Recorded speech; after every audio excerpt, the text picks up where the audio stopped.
Hello and welcome to This is MediaCity. I'm Stephen Chapman, and today I'm joined by one of the busiest people, I think, at the BBC, Tommy Nagra, who's the Director of Content for Children in Need.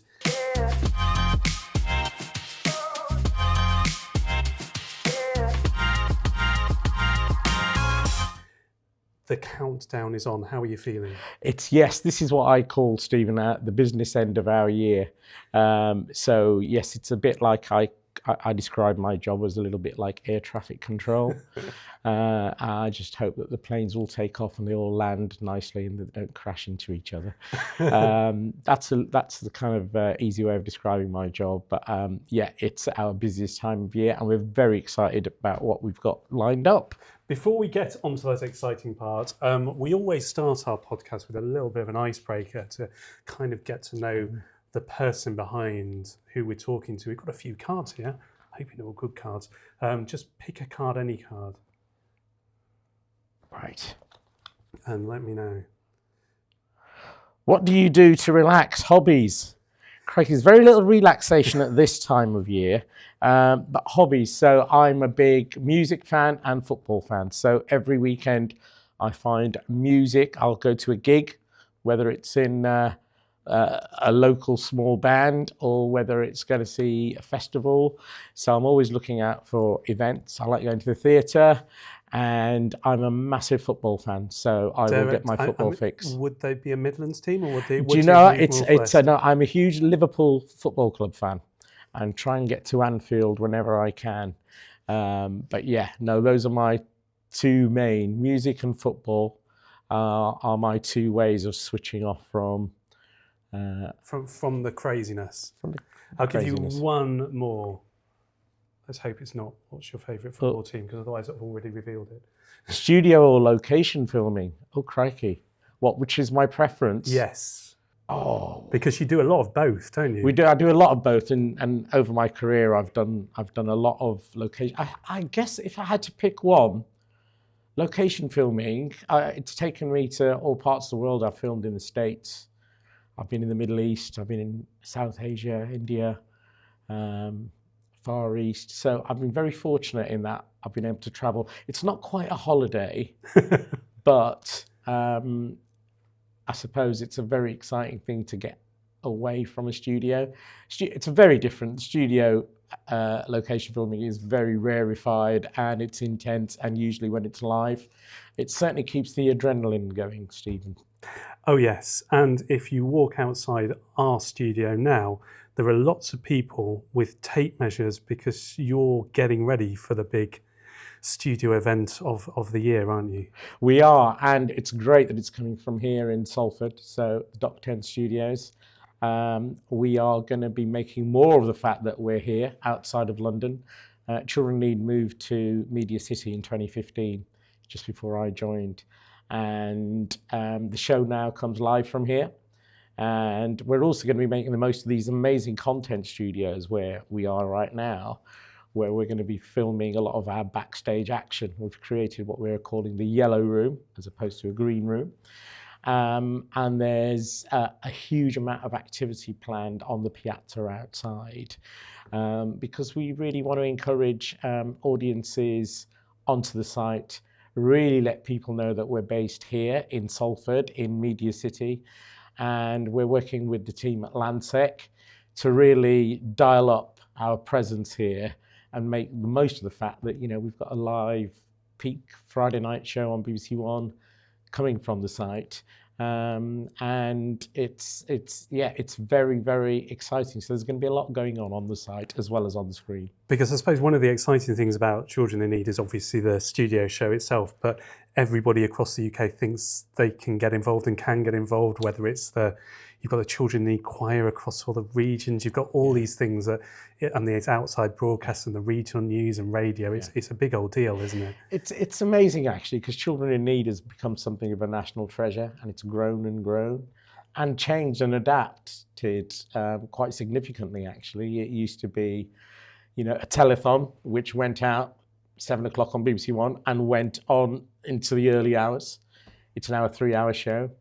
And what we've grown over the years, it's the night of TV is very much it's almost like our Christmas Day, if you like. But increasingly, we're working with every show that you can imagine across the BBC platforms. So whether it's the One Show, whether it's the big Radio 2 Challenge, Radio 1, One Extra, Blue Peter, The Children's, Apprentice. all the local radio stations are doing a big activity for us this year. So yeah, it's really the BBC coming together, bringing the nation together. And I'm lucky enough to work with these amazing teams in production who will contribute to what I call this big jigsaw puzzle that is children in need. So in your role, Director of Content, now I'm assuming that is, I might be wrong, but I'm assuming that is every bit of content that is to do with children in need, whether that's a Doctor Who special, the recently announced Apprentice special, but there's also all the stuff on the night as well, the challenges. Is that all you? It's not all me. I can't take all the credit. My team, and I've got an amazing team, but we're very fortunate. So I work for the charity, and we work with all the brilliant production teams, whether it's Gladiators or Doctor Who or Traitors or Strictly.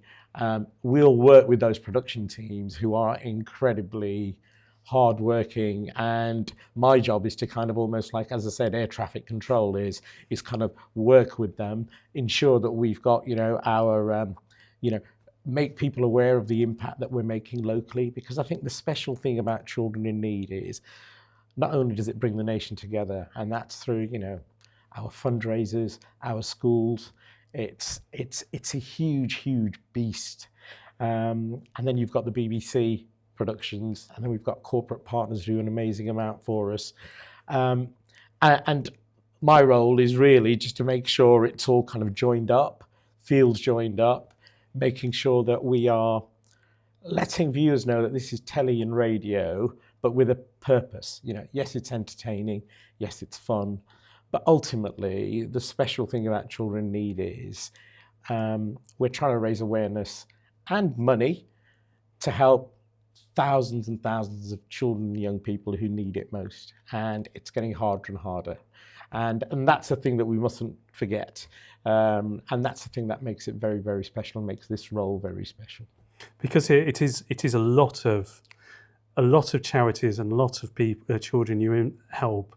But even then, I saw on your website, you can only fund just 1 in 6 of the eligible projects. Yeah. So it's a difficult role that you have, isn't it? It's getting harder, yes. We can only fund 1 in 6 projects, and there are a lot of projects on the ground at the grassroots who are struggling to stay alive. Yeah. Paying the electricity bills. It's a really tough time, and I'm always very conscious that we're asking, in a cost of living crisis, we're asking the great British public to kind of dig deep again, as they always do, to support the many thousands of charities that we support on the ground who need it more than ever. That children right now are dealing with so many issues, whether it's kind of, stuff that's being fed on social media, mental health's a huge issue, the cost of living, people are dealing with disadvantaged backgrounds. There's a huge amount that youngsters are having to contend with, and that's changed over the years. And it's important that we reflect that. And it's important that we absolutely stay core to our purpose, because ultimately there's a huge amount of trust put into an organisation like BBC Children in Need. People give, whether it's £1 or £100, every bit goes into a big pot, which is then distributed through our amazing impact and grant making teams to organisations who are most in need. For our little part, we'll put a link on our website and the YouTube and everything else so that you can donate as well. Let's talk about this year. I know we're in that stage where a lot can't be announced yet, but there's quite a bit that has been announced. For a start, and you were saying to me earlier on, 45th anniversary of Children in Need, a big birthday for Pudsey as well. We've got lots of presenters being announced as a lineup. Tell us a bit about what you can, because is 45th anniversary a special year for Children in Need? It is. I think the special year, actually, it's 40 years of Pudsey Bear. Yeah. And he's become our icon, the yellow bear, who is much loved.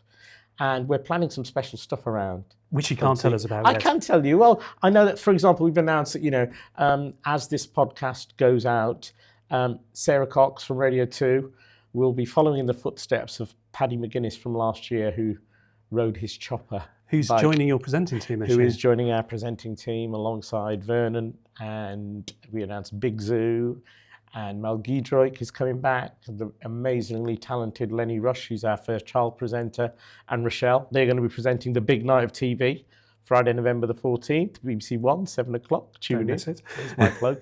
But then there's lots of other content which is building up to that main night. So yes, Sarah Cox is going to be doing her Great Northern Marathon Challenge. Do you only send people from the northwest of England out on these challenges? It's a bit of a coincidence the last three have been from Bolton. Yeah, is it because they're really hardy there, or you just have a thing about it? It's that's very much a Radio 2. So Radio 2 are an incredible partner. And obviously from the days of Terry Wogan, they've always been part of the Children in Need family. It was the birth child of Sir Terry, God rest his soul. And Radio 2 have always been big supporters over the years. And over the last few years, we've really ramped up what we do with them. Vernon Kay did his ultra marathon, and then Paddy rode his chopper, which raised an incredible record-breaking amount of money. And Sarah's going to be doing her Great Northern Marathon Challenge, which starts on the Scottish Highlands and is going to end in the town of Pudsey. She'll be carrying Pudsey to Pudsey, which will happen on Appeal Day. So that week, Radio 2 are going to be following her journey, and that's always quite an emotional one.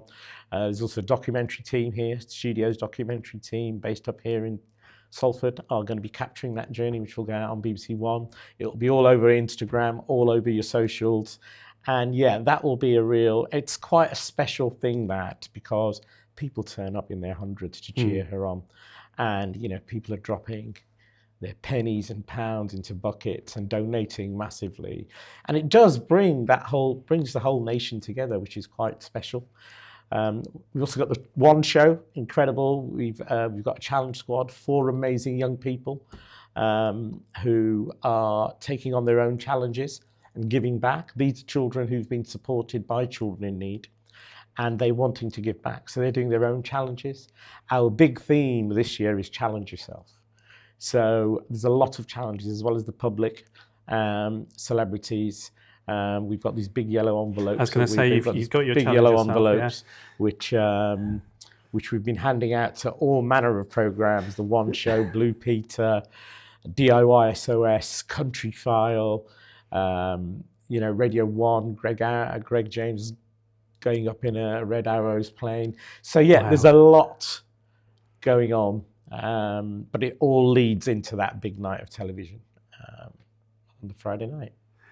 Having done this for so many years yourself, do you feel that you constantly have to evolve and change because there's no doubt that people's viewing habits have changed as well.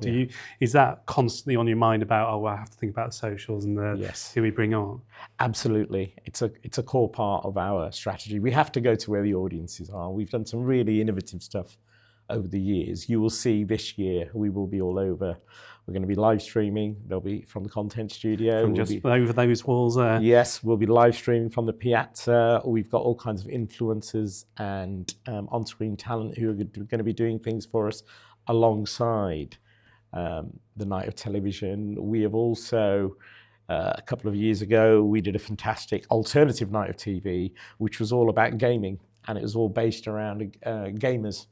And that did incredibly well for us. But no one year is the same. We're always having to find a different way of engaging our fundraisers and the public.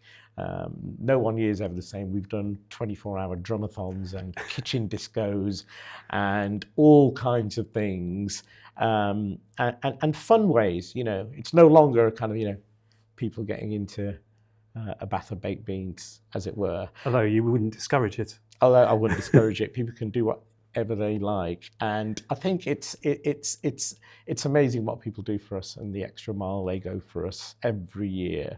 It gets harder and harder every year. But the show's fundamentally changed too.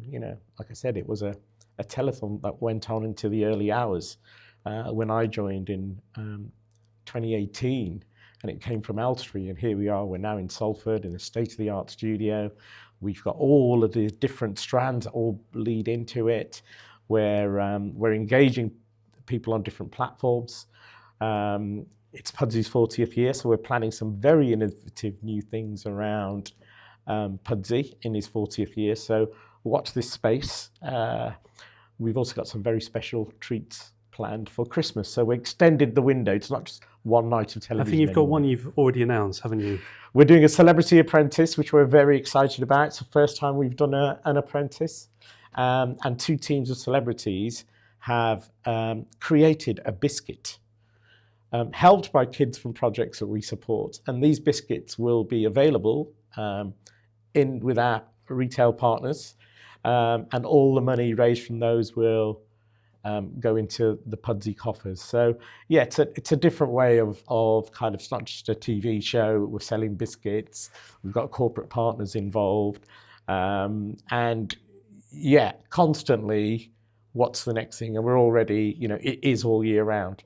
We're already thinking about what next year could look like. You've done this for a number of years. Have you had a highlight? Oh, crikey. So it's quite, so this is my last Children in Need. I was going to ask you about, I was going to come on to that, but yeah. How long have you been doing it for? So I have been, this will be my 8th appeal. We also did an appeal, which we jointly did with Comic Relief during the pandemic, called The Big Night In, so it's 9. That's a lot. And I have constantly moved around. This is the longest I've ever done a single role. And there's a reason for that. It's because I love it. There are, that whole thing about the difference we make. And you only really find out when you go and see where the money that we raise goes. So a few weeks ago, I was in Northwich, where DIY SOS are building a centre for young people with cancer. And I spent a day there, and you meet the family, and it's not just the young people. Cancer affects families, parents, grandparents. And the DIY SOS amazing team, South Shore, who are the company who are making that, have done an amazing build on the building that they're in to provide additional support. And on the day, we had hundreds, 200, maybe 300 volunteers, people who give up their own time, electricians, plumbers, plasterers, who turn up at their own expense, and they've all got a story to tell, and they help do that build. And it is one of the most joyous things when you see that building being revealed to those young people and families, and the fact that it will be there forever. So it's not just a one-off donation. That is a legacy that will be there. That building will be there for decades for young people in the area to use. Highlights, there's so many. I mean, the big challenges that Radio 2 have done have been incredible. I mean, what Paddy did last year was quite incredible, and to raise, over £10.5 million is phenomenal. But highlights include trying different things and new things. We did I talked about the gaming show that we did a few years ago, which was masterminded by Children in Need and a brilliant colleague of mine, Lisa Kelly, who's our head of innovation. And Lisa also, we did a drumathon a few years ago during the pandemic, where a wine did non-stop drumming for 24 hours. We thought it'd be a fun thing. Yes. And it raised an incredible amount of money. Yeah. And it brought the whole drumming fraternity together. It was when he was, you had loads of celebrities. Yeah, loads of celebrities dropping in. And there was a big bang moment where he was drumming along with an incredible array of drummers and projects to the BBC News theme, which went kind of viral around the world. So that was great. But you're going to find it really difficult to say goodbye, aren't you? Oh, I'm going to find it really awful. It's really bittersweet. Yeah, it's kind of, I think a lot of people who have left Children in Need always say that once you've been at Children in Need, the whole Pudsey Bear thing, and your blood bleeds yellow. But it's an incredible charity. You do just an amazing amount. And it will be really emotional, but I want to make sure that this last one is fun. I enjoy it. I'm going to try and enjoy it as much as I can. but also that, I want it to be very, very special, particularly as it's Pudsey's 40th year. And I'm lucky to have amazing people and teams that I work with, and teams across the BBC who were all brought into it. So yes, it will be a emotional finale for sure. Can I talk about your career? Because I know you spent a long time at MediaCity, which I'm interested to hear about that. But you actually spent a lot of time in the regions, because originally Pebble Mill, kind of Birmingham kind of area. So I'm kind of intrigued as to how you end up as director of content at Children in Need to start with, because it must have been a journey for you. It's been a real journey. MediaCity, I've been here from the very beginning. So I moved up, I'm from the Midlands originally. I moved up when the big move to MediaCity was happening in 2010. So was that with children's? I know, I actually first came up here. I spent a short time at Oxford Road, where I was the head of television for religion and ethics. Oh, of course, yeah. And then I worked in children's, and then I worked at radio education, and then I went to America. I went on Claw Fellowship, but I started my career at Pebble Mill, and it's been in the regions mainly. I have been in London. That pull was always, when I was starting my career, everything was in London. And it's great to see that that's no longer the case. Kids like me who grew up in Birmingham don't have to go to London. I'm sure that's a theme that many of your guests will have talked about. But it's amazing to see what's happened here. But I started in daytime television on a show called Good Morning Anne and Nick as a researcher. Oh, really? When that launched, when a lot of daytime programming came out of Pebble Mill. Pebble Mill at the time was a real fun factory of production.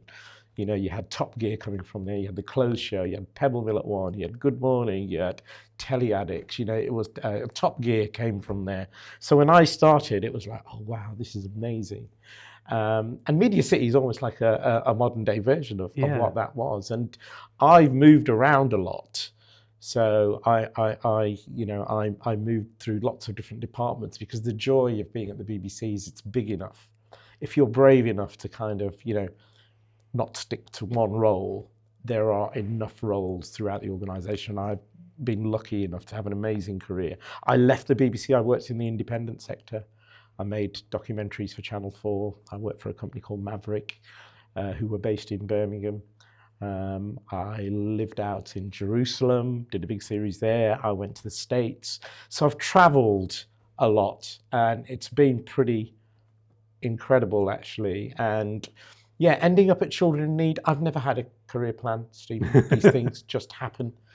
Opportunities emerge, but I was very keen to come back to Salford. I'd spent a year in London working as part of this Claw Fellowship. What is the Claw Fellowship? The Claw Fellowship it's a senior executive leadership programme where 2 people from the BBC are sent on it, and it's a year-long programme where and it's with creative leaders from across the creative industry. So it's not just media, it's theatre, it's the arts.